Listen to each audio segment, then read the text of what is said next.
ವೀರಭದ್ರ ರುದ್ರನ ಮಗ, ಕಾಳಿಮಾತೆಯ ಮಗನೆಂದು ತಂತ್ರಾಗಮ ಹಾಗೂ ಶೈವಾಗಮದಲ್ಲಿ ಉಲ್ಲೇಖ ಸಿಗುತ್ತೆ. ವೀರಭದ್ರನೇ ವೀರಶೈವ ಧರ್ಮದ ಮೂಲ ಪುರುಷ ಎಂದು ಲೀಲಾದರ್ಶನದಲ್ಲಿ ಉಲ್ಲೇಖಿತವಾಗಿದೆ. ಇಂದಿಗೂ ಪೌರಾಣಿಕವಾಗಿ ವೀರಭದ್ರೇಶ್ವರ ಹುಟ್ಟಿದ ಬಗ್ಗೆ ಅನೇಕ ದಂತಕಥೆಗಳಿವೆ. ಶಿವನ ರಕ್ಷಕ ಗಣದಲ್ಲಿ ವೀರಭದ್ರನು ಒಬ್ಬನು.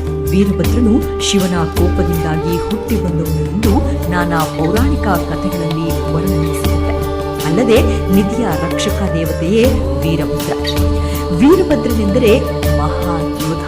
ಇಂತಹ ಶಕ್ತಿವಂತ ವೀರಭದ್ರನು ಮಹಾವಿಷ್ಣುವಿನ ಸುದರ್ಶನ ಚಕ್ರವನ್ನೇ ಹೊಂದಿದ್ದಾರೆ. ಯಾವ ದೇವತೆಯನ್ನಾದರೂ ಪ್ರಸನ್ನಗೊಳಿಸಬಹುದು, ಆದರೆ ವೀರಭದ್ರನನ್ನ ತಡೆ ಹಿಡಿಯುವುದು ಅಸಾಧ್ಯ. ಹಾಗಾಗಿ ನಿಧಿ ಶೋಧನೆಯಲ್ಲೇ ಪ್ರಾಣಾಹುತಿಗಳು, ಕಷ್ಟಕಾರಕಗಳು ನಡೆಯುವುದು. ಅಷ್ಟೊಂದು ಕೋಪಿಷ್ಟ ವೀರಭದ್ರ. ವೀರಭದ್ರ ರುದ್ರನ ಮಗ, ಕಾಳಿಮಾತೆಯ ಮಗನೆಂದು ತಂತ್ರಾಗಮ ಹಾಗೂ ಶೈವಾಗಮ